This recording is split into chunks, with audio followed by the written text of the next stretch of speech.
Hello friends, ओम श्री गणेशाय नमः।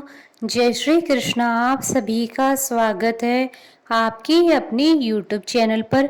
Friends, आज हम आपको इस वीडियो में बताने जा रहे हैं साल 2021 की भाद्रपद मास की शुक्ल पक्ष की परिवर्तनी एकादशी, जिसे जलजूलनी एकादशी, डोल ग्यारस, पद्मा एकादशी और वामन एकादशी आदि नामों से जाना जाता है का शुभ मुहूर्त, पूजा विधि, महत्व, व्रत कथा और उपायों के बारे में। फ्रेंड्स, वीडियो शुरू करने से पहले आपसे रिक्वेस्ट है, अगर आप हमारे चैनल पर नए हैं और आपने अभी तक चैनल को सब्सक्राइब नहीं किया है तो प्लीज़ सब्सक्राइब कीजिएगा चैनल को, साथ ही प्रेस कीजिएगा बेल आइकन को, जिससे नए वीडियो से रिलेटेड नोटिफिकेशन आपको तुरंत प्राप्त हो सके। और वीडियो पसंद आने पर वीडियो को लाइक और शेयर जरूर कीजिएगा ताकि सभी भक्तों को इस वीडियो का लाभ प्राप्त हो सके। और कमेंट बॉक्स में जय श्री कृष्णा जरूर लिखिएगा। हिंदू धर्म ग्रंथों के अनुसार भाद्रपद मास के शुक्ल पक्ष की एकादशी को परिवर्तनी एकादशी, पद्मा एकादशी, वामन एकादशी, डोल ग्यारस और जलजूलनी एकादशी आदि नामों से जाना जाता है। इस दिन भगवान वामन की पूजा की जाती है। परिवर्तनी एकादशी इस वर्ष 17 सितंबर 2021 शुक्रवार के दिन है। चतुर्मास की एकादशी बहुत महत्वपूर्ण है। परिवर्तनी एकादशी का व्रत सभी मनोकामनाओं को पूर्ण करने वाला और पापों से मुक्ति दिलाने वाला माना गया है। परिवर्तनी एकादशी के दिन श्री हरि विष्णु भगवान के वामन अवतार की पूजा की जाती है। वामन अवतार में ही 3 पग में विष्णु जी ने राजा बलि के सारे राजपाट को नाप लिया था। परिवर्तनी एकादशी को पद्मा एकादशी भी कहते हैं। इस दिन विष्णु जी शयन करते हुए स्थान परिवर्तन करते हैं, इसलिए इसे परिवर्तनी एकादशी कहा जाता है। इस दिन श्रद्धा और नियम पूर्वक व्रत करने से मनुष्य के सारे पाप कर्म नष्ट हो जाते हैं और मोक्ष की प्राप्ति होती है। अज्ञानता का नाश होता है। इस दिन माँ लक्ष्मी की पूजा करने से उनकी कृपा प्राप्त होती है। इस व्रत को करने से वाजपेयी यज्ञ के समान फल की प्राप्ति होती है। फ्रेंड्स, अब आइए जानते हैं परिवर्तनी एकादशी की शुभ मुहूर्त के बारे में। हिंदू पंचांग के अनुसार इस वर्ष परिवर्तनी एकादशी 17 सितंबर 2021 शुक्रवार के दिन है। भाद्रपद शुक्ल एकादशी तिथि प्रारंभ होगी 16 सितंबर 2021 को सुबह 9:36 से और भाद्रपद शुक्ल एकादशी तिथि का समापन होगा 17 सितंबर 2021 को सुबह 8:07 पर। व्रत पारण का शुभ समय रहेगा 18 सितंबर 2021 को सुबह 6:14 से सुबह 6:54 तक। पारण के दिन हरिवासर समाप्ति का समय रहेगा 18 सितंबर 2021 को सुबह 6:54 पर। फ्रेंड्स, अब आइए जानते हैं परिवर्तनी एकादशी की पूजन विधि के बारे में। एकादशी का व्रत करने वालों को एकादशी से एक दिन पहले सूर्यास्त के बाद भोजन नहीं करना चाहिए, जिससे पेट में अन्न का अंश न रहे। एकादशी के व्रत का पारण दूसरे दिन द्वादशी तिथि में पूजा करके किसी ब्राह्मण को भोजन करवाने के बाद किया जाता है। एकादशी के दिन किसी भी तरह के अन्न का प्रयोग वर्जित माना गया है, लेकिन अगर आपकी क्षमता नहीं है तो आप संध्या काल में पूजन के बाद फल ले सकते हैं। व्रत न रखने वालों को इस दिन चावल नहीं खाना चाहिए। एकादशी के दिन सुबह उठकर सर्वप्रथम स्नान आदि करने के बाद स्वच्छ वस्त्र धारण करके भगवान विष्णु का स्मरण करें और व्रत का संकल्प करें। भगवान के समक्ष दीपक प्रज्वलित करें, धूप जलाएं। भगवान विष्णु की पूजा के लिए तिल का उपयोग किया जाता है। विष्णु जी को तुलसी प्रिय है, इसलिए तुलसी अवश्य अर्पित करें। इस दिन किसी को अपशब्द न कहें, न ही किसी की निंदा करें। पूरा समय भगवान विष्णु का स्मरण करें। इस व्रत में धूप, दीप, नैवेद्य, पुष्प आदि से पूजा करने का विधि विधान है। एक तिथि के व्रत में 7 कुंभ स्थापित किए जाते हैं। 7 कुंभों में 7 प्रकार के अलग अलग धन धान्य भरे जाते हैं। इन 7 अनाजों में गेहूं, उड़द, मूंग, चना, जौ, चावल और मसूर है। एकादशी तिथि से पूर्व की तिथि अर्थात दशमी तिथि के दिन इसमें से किसी धान्य का सेवन नहीं करना चाहिए। कुंभ के ऊपर श्री विष्णु भगवान की मूर्ति रख पूजा की जाती है। इस व्रत को करने के बाद रात जागरण करना चाहिए।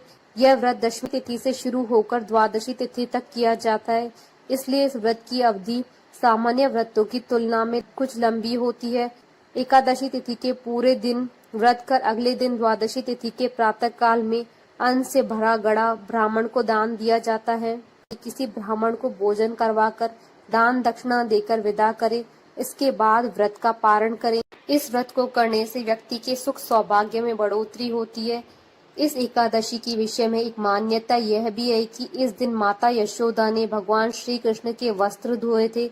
इसी कारण से इस एकादशी को जलजूलनी एकादशी भी कहा जाता है। मंदिरों में इस दिन शाम के वक्त भगवान श्री कृष्ण की प्रतिमा को झांकी के रूप में मंदिर के नजदीक किसी पवित्र जल स्रोत पर ले जाया जाता है। वहां उन्हें स्नान कराते हैं, वस्त्र धोते हैं, फिर वापस आकर उनकी पूजा की जाती है। इस दिन व्रत किया जाता है। कई जगह भगवान की इस झांकी को देखने के बाद व्रत खोलने की परंपरा है। झांकी में भगवान को पालकी यानी डोल में ले जाया जाता है, इसलिए इसे डोल एकादशी भी कहते हैं। इस एकादशी के दिन व्रत कर भगवान श्री विष्णु की पूजा की जाती है। इस तिथि को व्रत करने से वाजपेयी यज्ञ के समान फल प्राप्त होता है। पापियों के पाप नाश करने के लिए इससे बढ़कर कोई उपाय नहीं है।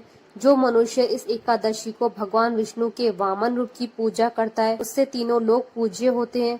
इस व्रत के बारे में भगवान श्री कृष्ण ने स्वयं युधिष्ठिर से कहा कि जो इस दिन कमल नयन भगवान का कमल से पूजन करते हैं, वे अवश्य भगवान के समीप जाते हैं। जिसने भाद्रपद शुक्ल पक्ष की एकादशी को व्रत और पूजन किया, उसने ब्रह्मा विष्णु सहित तीनों लोगों का पूजन किया। अतः हरिवासर अर्थात एकादशी का व्रत अवश्य करना चाहिए। इस दिन भगवान करवट लेते हैं, इसलिए इसको परिवर्तनी एकादशी कहा जाता है। इस एकादशी के दिन भगवान विष्णु सहित देवी लक्ष्मी की पूजा करने से इस जीवन में धन और सुख की प्राप्ति तो होती ही है, परलोक में भी इस एकादशी की पुण्य से उत्तम स्थान मिलता है। पद्मा एकादशी के विषय में शास्त्र कहता है कि इस दिन चावल, दही व चांदी का दान करना उत्तम व फलदायी है। जो लोग किसी कारणवश पद्मा एकादशी का व्रत नहीं कर पाते, उन्हें पद्मा एकादशी के दिन भगवान विष्णु के विभिन्न अवतारों की कथा का पाठ करना चाहिए। विष्णु सहस्त्रनाम एवं रामायण का पाठ करना भी इस दिन उत्तम फलदायी होता है। फ्रेंड्स, अब आइए जानते हैं परिवर्तनी एकादशी के दिन धन लाभ और शीघ्र विवाह के लिए किए जाने वाले उपायों के बारे में। इस एकादशी के दिन भगवान विष्णु जी का पूजन करते समय कुछ सिक्के उनके सामने रखें। पूजन के बाद ये सिक्के लाल रेशमी कपड़े में बांधकर अपने पर्स या तिजोरी में हमेशा के लिए रखें। इससे आपके घर में धन के भंडार बढ़ने लगेंगे। यह उपाय खासकर व्यापारियों को अवश्य करना चाहिए। जिन युवक युवतियों का विवाह नहीं हो पा रहा है, वे इस एकादशी के दिन भगवान विष्णु जी का पीले पुष्पों से श्रृंगार करें, उन्हें सुगंधित चंदन लगाएं, उसके बाद बेसन की मिठाई का नैवेद्य लगाएं, शीघ्र विवाह होगा। फ्रेंड्स, अब आइए प्रारंभ करें परिवर्तनी एकादशी की कथा। युधिष्ठिर कहने लगे कि हे भगवान, भाद्रपद शुक्ल एकादशी का क्या नाम है, इसकी विधि तथा इसका महात्म्य कृपा करके कहिए। तब भगवान श्री कृष्ण कहने लगे कि इस पुण्य, स्वर्ग और मोक्ष को देने वाली तथा पापों का नाश करने वाली उत्तम वामन एकादशी का महात्म्य मैं तुमसे कहता हूँ। तुम ध्यान पूर्वक सुनो। यह पद्मा, परिवर्तनी एकादशी, जयंती एकादशी तथा वामन एकादशी भी कहलाती है। इसका व्रत करने से वाजपेयी यज्ञ का फल मिलता है। पापियों के पाप नाश करने के लिए इससे बढ़कर कोई उपाय नहीं है। जो मनुष्य इस एकादशी के दिन मेरी वामन रूप की पूजा करता है, उससे तीनों लोग पूज्य होते हैं। अतः मोक्ष की इच्छा रखने वाले मनुष्य को इस व्रत को अवश्य करना चाहिए। जो कमल नयन भगवान का कमल से पूजन करते हैं, वह अवश्य भगवान के समीप जाते हैं। जिसने भाद्रपद शुक्ल एकादशी का व्रत और पूजन किया, उसने ब्रह्मा विष्णु सहित तीनों लोगों का पूजन किया। अतः हरिवासर अर्थात एकादशी का व्रत अवश्य करना चाहिए।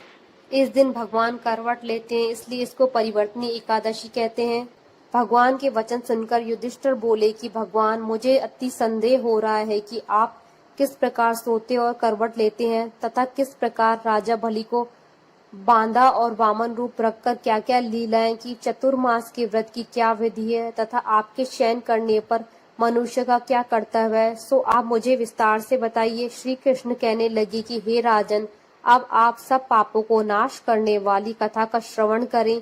त्रेता युग में बलि नामक एक दैत्य था। वह मेरा परम भक्त था। विविध प्रकार के वेद सूक्तों से मेरा पूजन किया करता था और नित्य ही ब्राह्मणों का पूजन तथा यज्ञ की आयोजन करता था। लेकिन इंद्र से द्वेष के कारण उसने इंद्रलोक तथा सभी देवताओं को जीत लिया। इस कारण सभी देवता एकत्र होकर सोच विचार कर भगवान के पास गए। बृहस्पति सहित इंद्रादि देवता प्रभु के निकट जाकर और नतमस्तक होकर वेद मंत्रों द्वारा भगवान का पूजन और स्तुति करने लगे। अतः मैंने वामन रूप धारण करके 5वां अवतार लिया, फिर अत्यंत तेजस्वी रूप से राजा बलि को जीत लिया। इतनी वार्ता सुनकर राजा युधिष्ठिर बोले कि हे जनार्दन, आपने वामन रूप धारण करके उस महाबली दैत्य को किस प्रकार जीता? श्री कृष्ण कहने लगे कि मैंने वामन रूपधारी ब्रह्मचारी बलि से 3 पग भूमि की याचना करते हुए कहा कि ये मुझको 3 लोगों के समान है और हे राजन, यह तुमको अवश्य ही देनी होगी। राजा बलि ने इसे तुच्छ याचना समझकर 3 पग भूमि का संकल्प मुझको दे दिया और मैंने अपने रूप को बढ़ाकर यहाँ तक कि भूलोक में पद, भूर्वलोक में जंगा, स्वर्गलोक में कमर, मुलोक में पेट, जनलोक में हृदय और यमलोक में कंठ की स्थापना कर सत्यलोक में मुख और उसके ऊपर मस्तक को स्थापित किया। सूर्य, चंद्रमा आदि सब ग्रह गण, योग, नक्षत्र, इंद्रादि देवता और शेष आदि सब नागगणों ने विविध प्रकार के वेद सूक्तों से प्रार्थना की। तब मैंने राजा बलि का हाथ पकड़कर कहा कि हे राजन, एक पद से पृथ्वी, दूसरे से स्वर्गलोक पूर्ण हो गए, अब मैं तीसरा पग कहाँ रखूं?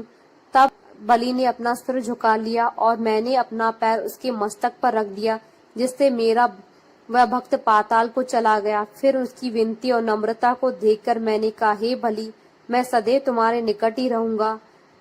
विरोचन पुत्र बलि से कहने पर भाद्रपद शुक्ल एकादशी के दिन बलि के आश्रम पर मेरी मूर्ति स्थापित हुई। इसी प्रकार दूसरी क्षीर सागर में शेषनाग के षष्ठ पर हुई। हे राजन, इस एकादशी को भगवान शयन करते हुए करवट लेते हैं, इसलिए तीनों लोकों के स्वामी भगवान विष्णु का उस दिन पूजन करना चाहिए। इस दिन तांबा, चांदी, चावल और दही का दान करना उचित है। रात्रि को जागरण अवश्य करना चाहिए।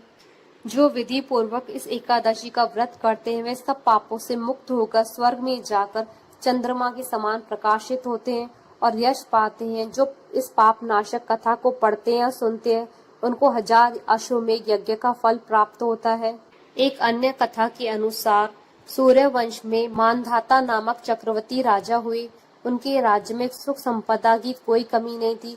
प्रजा सुख से जीवन व्यतीत कर रही थी, परंतु एक समय उनके राज्य में 3 वर्षों तक वर्षा नहीं हुई। प्रजा दुख से व्याकुल थी। तब महाराज भगवान नारायण की शरण में जाते हैं, उनसे अपनी प्रजा की दुख को दूर करने की प्रार्थना करते हैं। राजा भादो के शुक्ल पक्ष की एकादशी का व्रत करते हैं। इस प्रकार व्रत के प्रभाव स्वरूप राज्य में वर्षा होने लगती है और सभी के कष्ट दूर हो जाते हैं और राज्य में पुनः खुशियों का वातावरण छा जाता है। इस उत्तम व्रत का अनुष्ठान अवश्य करना चाहिए। बोलिए भगवान विष्णु की जय, सनातन धर्म की जय। हमारे साथ इस वीडियो में अंत तक बने रहने के लिए आपका धन्यवाद। ओम श्री गणेशाय नमः। जय श्री कृष्ण।